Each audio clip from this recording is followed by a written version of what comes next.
Bienvenidas y bienvenidos a Cartografía de las Letras. El día de hoy me encuentro con Maximiliano Sousa Durán, originario de Paseo el Alto, Guanajuato. Guanajuato, orgullosamente mexicano. Sí, sí, sí. A tu edad, eres muy joven y eres escritor, poeta, traductor, editor, ensayista, investigador. Bueno, ¿qué más no has hecho, verdad? Y bueno, ganaste el premio de literatura, latinoamericano, de la primera novela de Sergio Galindo en el 2020. Así es, sí, sí, Muy sí. joven. ¿Cuántos años tenías en ese entonces? Esa novela que ganó el Galindo yo la escribí como a los 25, la gané, yo debo haber tenido 26 años, 26 o 27. ¿Cuál es el título de esa novela? Los dioses que huyeron, fue publicada en la colección ficción de la Universidad Veracruzana. Y ahí juntas, digamos que 5 siglos de historia mexicana. Un poco, Y esto es parte de una saga, así es. Zompantli. Zompantli, sí, sí, sí, sí. Cuéntanos qué incluye esa saga.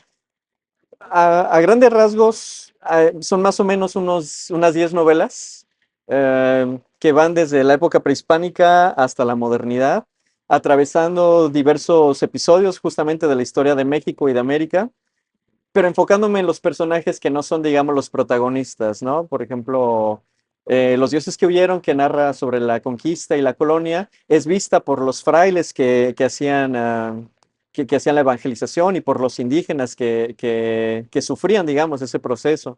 Están personajes como Malintzin, la Malinche, como Fray Bernardino de Sahagún. En fin, me interesa mucho darle voz, ¿no? A los que por alguna u otra razón la historia se las ha negado.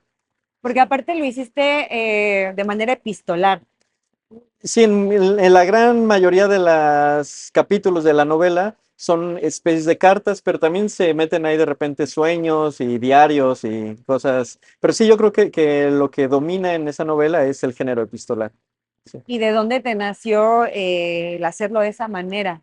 Bueno, es que para colmo, mi formación, yo soy arqueólogo de formación. Entonces, para mí era muy impactante leer de voz viva, ¿no? Por ejemplo, historiadores como Fernando de Alba Istilxóchitl o eh, Bernal Díaz del Castillo, que narraban cómo fue el proceso, cómo ellos lo vivieron, cómo fueron descendientes, ¿no? Y cómo sus descendencias atravesaron por un montón de violencia que finalmente es todo lo que aún vivimos. Entonces, el género epistolar y el género de las memorias del diario permite adentrarte en la intimidad. Y si yo hubiera narrado esa novela de otra manera, por ejemplo, como en las novelas del siglo XIX, el narrador es un dios que lo ve todo, creo que me habría sido mucho más difícil adentrarme en el alma, ponerme los zapatos de los personajes. Y cuando lo lees lo sientes más cercano, ¿no? Sí, sí. Lo sientes más cercano. Ok, también eres poeta. Ruinario es una colección de poesía. Es una colección de poesía, pero sobre todo es una colección de fotografía. Mi papá es ingeniero, pero es apasionado de la fotografía y por él me contagié del amor a la arqueología. Desde niño viajamos a sitios arqueológicos, en todo el país y él siempre tomaba fotografías y finalmente cuando yo me puse a estudiar arqueología de manera profesional, mi papá siempre insistió, vamos a hacer un libro con mis fotografías y tus textos. Y en la época de la pandemia, que mi papá estaba al borde de la muerte, afortunadamente sobrevivió, pero mi papá estaba ahí entubado, ya sabes, el oxígeno, todo horrible. Yo me dije, no me voy a perdonar nunca si no hago el libro que quería con mi papá, ¿no? Nos pusimos a hacerlo, en la pandemia había más que tiempo y salió el libro, este se editó en Querétaro y aunque es un poco difícil de conseguir, pues todavía por ahí anda circulando. Sí. ¿Cuál es tu sitio arqueológico favorito? Uy, yo creo que Teotihuacán es el que yo estudié, digamos, pero me fascina, por ejemplo, Calakmul, en Campeche, me fascina Uxmal, aquí el Tajín, aquí en Veracruz es de mis sitios favoritos. Eh, sí, yo creo que son esos mi top. ¿Tu top 3? ¿Fue 3? ¿Cuántos me mencionaste? Unos cinco. Sí, 5. Sí, 5, sí, es cierto, sí, 5. sí, sí. Ok. Los monstruos de marzo. Bueno, ese fue como mi primer berrinche. Fue una pequeña plaquette Perdón de... que te interrumpa. Sí. Berrinche, ¿por qué le llamas berrinche? Es como un capricho, algo que... Sí, sí, Cuando uno es muy joven, estoy hablando de 18, 20 años, y ya tiene cosas escritas, tiene mucha necesidad de publicar. Eso es algo que se me ha ido quitando con el tiempo. Y entonces se prestó a poder publicarla con una pequeña editorial que se llama Montea de León, Guanajuato, pero, eh, pero creo que muchos de esos cuentos son, vaya, yo nunca me he considerado buen cuentista, entonces por eso digo que son un berrinche. Ok. Quizá hay alguno por ahí rescatable, pero a la verdad no los he releído. No he vuelto a ellos. Justo eso. Después de que se publica una obra tuya, ¿la vuelves a leer? En el caso de Los dioses que hubieron, que es parte de una saga, y esa saga es de ficción histórica y las novelas están entrelazadas entre ellas, ahí sí regreso. Regreso a esas novelas porque, eh, vaya, si tengo un dato histórico en la primera novela y se repite en la décima, tiene que coincidir. Y en el caso de las cosas, cuando uno agarra material arqueológico o histórico para hacer una novela, hay mil fuentes para ello, ¿no? Entonces, para mí debe tener congruencia en el universo interno, ¿no? De la ficción. Eh, y aunque yo diga que Sor Juana no le gusta la mayonesa solo porque a mí no me gusta, tengo que tener congruencia, ¿no? Hasta en esos pequeños detalles Claro. uno debe ser congruente, ¿no? ¿Descubres o redescubres a un Maximiliano distinto cuando haces esas lecturas? Yo creo que sí Descubres. descubro, sí, sí, sí, porque no sé si redescubrir podría aplicar, porque siempre hay algo nuevo incluso, ¿no? De repente digo, ay, no puedo creer que escribí esta basofia, ¿no? Y de repente digo, oye, esto me salió bien, o sea, es como pequeñas caricias al gato del ego, ¿no? Ajá, ajá, claro. Sí, Ok, mencionaste a Sor Juana sí, y de ella escribiste Quedando a la luz más cierta, sí, que es una selección de textos precisamente de Sor Juana Inés de la Cruz. así es. Sí, eso fue parte de una novela de este Pantley. Todavía no la he publicado, pero cuando estuve escribiendo esa novela obtuve el PECDA de aquí de Veracruz. Y mientras yo estaba recaudando material, empecé a hacer una antología y se la propuse a la Universidad Veracruzana para la colección de la Biblioteca del Universitario. Una colección que me fascina, me encanta esa colección y pues no estaba Sor Juana incluida en el catálogo, yo me ofrecí a hacer la selección y el prólogo, las notas y pues bueno, sí, sí salió. Es el número 72, creo. Ok, para que lo busquen, número Sí. 72. ¿Y por qué el nombre de Son Pantley? Zompantli, el Zompantli era parte de la arquitectura de los mexica para intimidar a los enemigos. Era un muro de cráneos. Esos cráneos aparecían cercenados. Los españoles, los tlaxcaltecas, los huexotzincas, cualquiera que viera el Zompantli se sentía intimidado. Pero a mí, además de eso, lo que me llama la atención es que todos mis personajes, absolutamente todos, son históricos. Y en mi novela, de alguna manera, esos cráneos aparecen descarnados. O sea, Sor Juana Inés de la Cruz o Bernal Díaz del Castillo o Hernán Cortés o Malintzin son personajes de esas novelas, pero todos aparecen descarnados y atravesados en el muro de la historia, ¿no? O sea, es como una metáfora. Muy interesante y Sí, wow, qué gracias, bonito. gracias.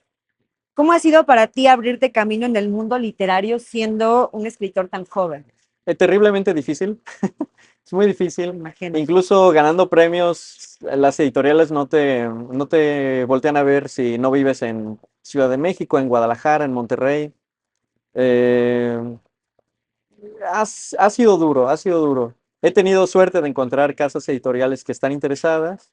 Yo le debo mucho aquí a la Universidad Veracruzana, pero incluso cuando he querido escalar a otro tipo de editoriales un poco más, pues de mayor impacto, ¿no? En términos comerciales, la verdad es que es muy difícil, ha sido muy difícil. Entonces yo prefiero escribir que publicar. Muy bien.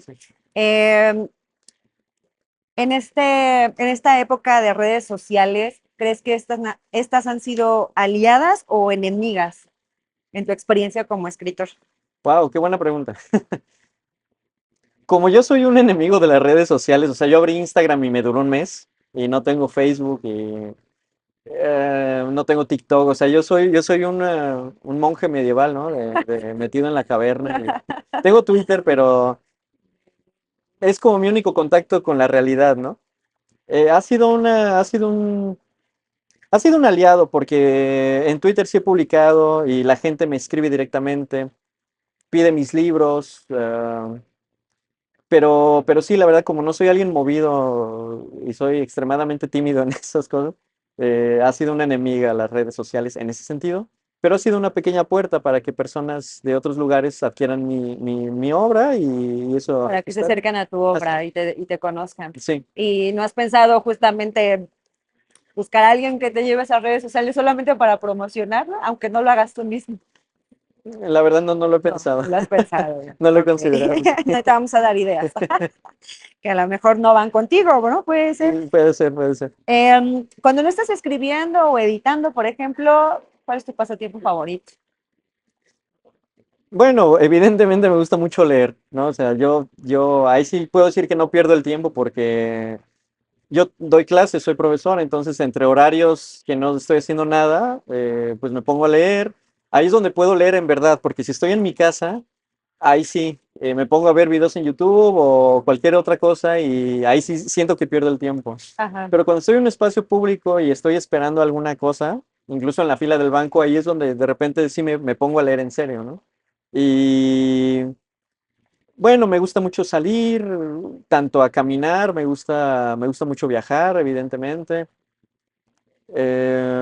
Me gusta mucho la música, toco también algunos instrumentos, pero sí, yo creo que entre la música y la lectura se me va mucho del tiempo. ¿Qué tipo de literatura es la que más consumes? Novela, la novela es el género que más leo. Quizá más específicamente, llevo muchos años, unos 5 años, enamorado absolutamente de la literatura rusa. No hablo ruso, pero pues por traducciones, ¿no? En traducción, la literatura rusa me fascina, la literatura francesa, eh, son las que, y bueno, la latinoamericana, pero yo creo que la rusa y la francesa son en las que mejor me desenvuelvo. Que mejor te desenvuelves. Sí. Eh, Aquí tenemos a Bífida. Preséntanos a Bífida. Esta es una revista de traducción literaria. Y me cuentas que es tu bebé, el más Sí, es reciente, el más el más reciente. Sí, joven. sí, sí. Ajá. Sí, el más A ver, reciente. háblanos de Bífida.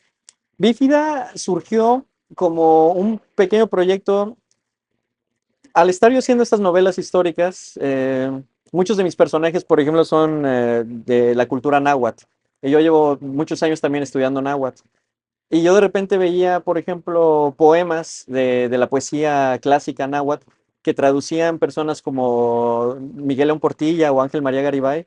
Y de repente había expresiones que en náhuatl para mí no tenían sentido. Por ejemplo, una traducción del padre Ángel María Garibay decía que las flores ojalá no se marchiten. Y yo decía, ¿cómo un arabismo como es ojalá va a estar en palabras de un náhuatl? Palabras de un náhuatl, claro. Y yo empecé a hacer mis propias traducciones para integrarlas a mis novelas y me empecé a enamorar de la traducción. Yo dije, wow, esto es fenomenal. Y Un arte también. sí, pues sí, la verdad es un arte y además muy, muy menospreciado porque en las editoriales, si vemos cualquier editorial, el traductor pocas veces aparece en la portada, a veces ni siquiera en los créditos. Los editores se dan el lujo de corregir, más bien de cambiar, no corregir, de cambiar las traducciones. Am, el, el arte de la traducción está demasiado eh, mm, pisoteado y también incluso en las revistas literarias, las entrevistas, porque en Bífida se arranca con una entrevista a un traductor. Normalmente en las revistas, no solo en México, sino en todo el mundo, una revista cierra con una traducción y yo quise empezar con una entrevista y a un traductor y en el caso de este ejemplar me concedió la entrevista un traductor español justamente del ruso, un traductor fenomenal, Joaquín Fernández Valdés, que tradujo nada más y nada menos que Guerra y Paz de Tolstoy y le duró 6 años, lo mismo que a Tolstoy escribirla, ¿no? Entonces, Bífida surgió como esa especie de necesidad de reivindicar el arte de la traducción, porque además amigos míos también escritores traducen, entonces yo dije, bueno, voy a hacer una revista y estuvo unos años estancada, casi 2, 3 años estancada. Y ya cuando llegó este primer cuarto de siglo, dije, creo que es momento de sacarlo y por eso el número 1 es Equinoccio Equinoccio 2025. 2025. ¿En dónde lo podemos encontrar? Se puede encontrar aquí en la ciudad de Jalapa, se puede encontrar en los puestos de revistas, muy importante, los he llevado a los puestos del centro, Muy bien. en casi todos. En la librería Hiperión, Hiperión. está en Los Argonautas, está en Bien. El Entusiasmo, está en Tierra Luna. Espero que próximamente esté en Mar Adentro, en Veracruz. Y todavía no la he distribuido fuera de Jalapa, pero también se puede conseguir directamente conmigo en Twitter. Me pueden buscar @maxsausa. Y también Bífida tiene su página de Twitter. Entonces, hay 2 fotos claramente y 3 tweets, pero ahí está el. Sí, Perfecto. sí, sí, Pues sí. muchísimas gracias. No, gracias a ti. Solamente quisieras hacer un jueguito con nosotros, se llama Sí, Batalla de Libros. batalla de libros. Sí, Ok, va a ser un poco complicado, ok, pero es ok. una batalla, Perfecto. entonces tienes que escoger entre 2 libros. Ok, ¿Vale? ok. A ver, el primero, Cien años de soledad o Pedro Páramo. Pedro Páramo. Pedro Páramo. Pedro Páramo. Sí. 1984 o Un Mundo Feliz. 1984. Rayuela o El Aleph. Rayuela. El extranjero o La Metamorfosis. La metamorfosis. El viejo y el mar o Matar a un ruiseñor. Matar a un ruiseñor. Como agua para chocolate o Arráncame la vida. Como agua para chocolate.